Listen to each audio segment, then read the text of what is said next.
Hello friends, आप लोग कैसे हो?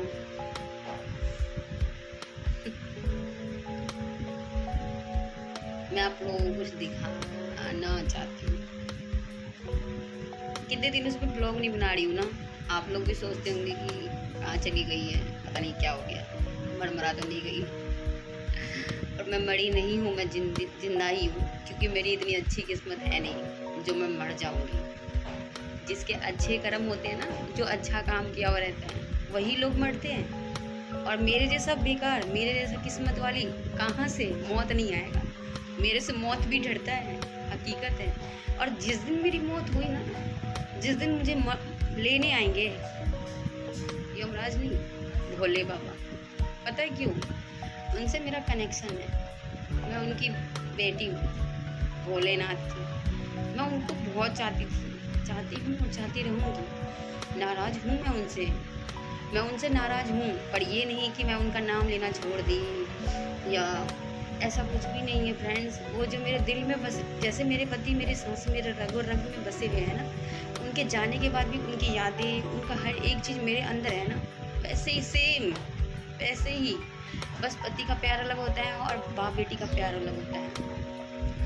वो भी केयर करते हैं, वो भी केयर करते हैं। लेकिन अभी अभी मेरे फादर को ना मेरे बारे में नहीं सोचना है। वो पूरे दुनिया को देख रहे हैं और मुझे देखना भूल चुके हैं, और इस वजह से मैं नाराज़ हूँ। तो क्या बताऊँ, भोलेनाथ के बारे में मैं बहुत कुछ मैं यही कहूँगी कि मैं उन पर इतना भरोसा करती थी, इतना भरोसा करती थी कि हाँ, मेरे बाबा हैं, मेरे पिता परमेश्वर, मुझे मेरे पति को कुछ नहीं होने देंगे, कुछ भी नहीं होने देंगे, चाहे कुछ भी हो जाए। मुझे इतना भरोसा था, इतना भरोसा था कि मेरे पति की। तो फ्रेंड्स, आप लोग गलत मत सोचना कि बाप बेटी का रिश्ता। देखो, जन्म देने वाला भी माँ बाप होता है और जीवन देने वाला भी माँ बाप होता है। तो ज़रूरी नहीं है कि हाँ, जो जन्म दिया है वही सिर्फ माँ बाप है। हाँ, मेरे माँ बाप जो है वो तो है, लेकिन हकीकत कहूँ, मैं सच्चाई कह रही हूँ आप लोगों से। मेरे दिल में भोले बाबा को मैं इतना मतलब उनसे इतना मेरा अटैचमेंट था ना कि आपको था क्या है। अभी भी मैं उनसे हूँ। इतना कुछ खोने के बाद, इतना कुछ सहने के बाद भी मैं उनको भूली नहीं, ना मैं चाहती हूँ कि मैं कभी भूलूँ। बस ये चाहती हूँ कि बहुत कुछ झेली हूँ मैं। और जब से मैं शादी होके आई हूँ, मेरे पति थे तो चलो कोई नहीं, हर मुसीबत का सामना हो जाता था, कोई बात नहीं। मैं उनके साथ बहुत खुश थी, बहुत खुश थी। मेरा छोटा सा परिवार था, मेरे 2 बच्चे, हम वो बहुत खुश थे, बहुत ज़्यादा। और इतना खुश थे कि मैं बाबा से ना, मतलब मेरे को लगता था कि हाँ, मेरा परिवार सब कुछ सही है, चलो कोई नहीं, अपना घर नहीं है तो क्या हुआ, कोई बात नहीं, अपना घर नहीं है तो क्या हुआ। घर वो होता है जहाँ परिवार होता है, और मेरा परिवार, मेरा पति, मेरा बच्चा, तो मैं उसमें बहुत खुश थी, बहुत खुश थी। हाँ, ये चीज़ है कि मेरे हस्बैंड कोई चीज़ की कमी नहीं देते थे, कोई चीज़ की कमी नहीं देते थे। खाने से, पीने से, पहनने से, हर चीज़ ला के देते थे बच्चों को, मुझे। अपने बारे में कभी नहीं सोचते थे, कभी भी नहीं। पर हम तीनों के बारे में हमेशा सोचते थे। हम तीनों के बारे में इतना सोचते थे कि हमारे लिए, मतलब हम जो कहे वही करते थे, वही लेके आते थे। तो मैं भी घर का काम वाम करके, सब कुछ करके, मैं भी मंदिर चली जाया करती थी। और ऐसा अटैचमेंट हुआ ना भोले बाबा से कि लगता भी है ना कि प्राण निकलेगा तो सांस जो चलती है ना, सुबह उठो तो हर हर महादेव, हे भोलेनाथ, सॉन्ग तो भोलेनाथ। बहुत लंबी कहानी है, और इतनी लंबी कहानी है मेरे और भोले बाबा का जो प्यार है, जो मैं अभी उनसे नाराज़ हूँ, उसका भी बहुत बहुत बड़ा कारण ये है कि वो पूरी सृष्टि को देख रहे हैं। उनके हाथ में क्या नहीं है, सब कुछ है, पर वो मेरे लिए क्यों नहीं सोच रहे हैं। मैंने अपना पति खोया है, चल इतना भरोसा करती थी। मैं मानती हूँ कि मैं अपने पति खोई हूँ, तो मेरे बाबा की भी मर्ज़ी नहीं होगा।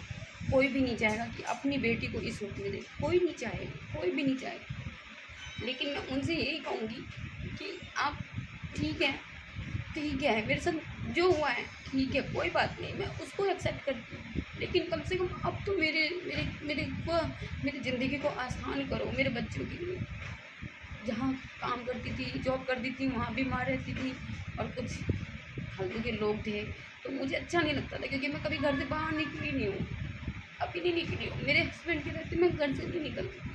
मुझे कह तो रही हूँ, हर चीज़ ला के देते थे वो, तो इस वजह से मैं निकलती नहीं थी। लेकिन अब निकलना शुरू करी हूँ ना, तो मुझे थोड़ा अजीब लगता है। लोगों जैसे वैसे वैसे लोग मिलते हैं, आप लोगों को बता नहीं सकते, पर आप लोग समझ रहे हो, अजीब लगता है। तो मुझे कंपनी में मेरे को नहीं होता था, तो फ्रेंड्स मैं 1 महीने के अंदर हट गई। मैं वो लोग ऐसा हरकत करते थे, मतलब काम परेशान कर देते, तो मुझे अच्छा नहीं लगता था। मैं जवाब देती थी, उल्टा का जवाब मैं देती थी। इस वजह से मुझे निकाल दिया। मैं बोली कोई बात नहीं, मेरे लिए मेरी इज्जत से बढ़ के कुछ नहीं है। मैं अपनी इज्जत से अपने अपने इज्जत से प्यार करती हूँ। पैसे कमाऊँ ना कमाऊँ मुझे नहीं पता, पर मैं अपनी इज्जत से प्यार करती हूँ, इसलिए मैं वहाँ से निकल गई। लेकिन मैं यहाँ पे दुकान खोली, वो भी नहीं चल रहा है। हर चीज़ से परेशान हूँ, कब तक मैं झेलूँगी? आप क्यों नहीं सुन रहे? क्यों नहीं सुन रहे? आपको सुनना चाहिए बाबा। बस यही फ्रेंड्स हैं कि मैं परेशान रहती हूँ, उनको सुनना चाहिए, मेरा सहारा बनना चाहिए। कहते हैं एक रास्ता बंद होता है तो 10 रास्ता खुलता। मेरे लिए तो कभी खुला ही नहीं, और ना कभी खुलेगा। मेरे बहुत दुश्मन है, आप लोगों को नहीं पता है। मुझे ना, जब से मैं शादी होके आई हूँ ना, तब से मुझे कोई नहीं चाहा है सिवाय मेरे हस्बैंड के। मुझे कोई नहीं प्यार किया है। मैं जितना दुख काटी हूँ ना, मैं जितना दुख काटी हूँ ना, मैं भगवान से दुआ करूँगी ऐसा किस्मत किसी को ना दे, किसी को भी ना दे, चाहे वो मेरा दुश्मन ही क्यों ना हो। मैं कभी भी किसी के बारे में बुरा नहीं सोचती हूँ। शायद इसीलिए मेरे साथ ऐसा हो रहा है, क्योंकि बूढ़े लोग ना बहुत आसानी से ज़िंदगी जी रहे हैं, लेकिन जो अच्छे लोग होते हैं ना, उसको इतना स्ट्रगल करना पड़ता है, इतना भाग दौड़ करना पड़ता है, इतना परेशान होना पड़ता है कि आपको बता नहीं सकती।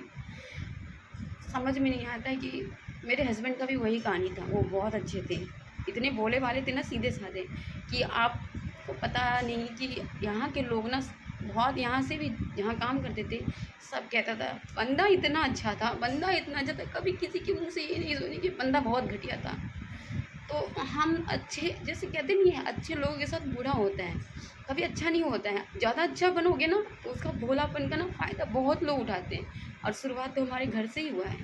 हमारे हम आप लोग मेरा ब्लॉग देखते होंगे तो आप लोग मेरे बोलने से, मेरे बर्ताव से, मेरे हर चीज़ से आप लोगों को पता चलता होगा कि मेरे साथ कितना बुरा हुआ है।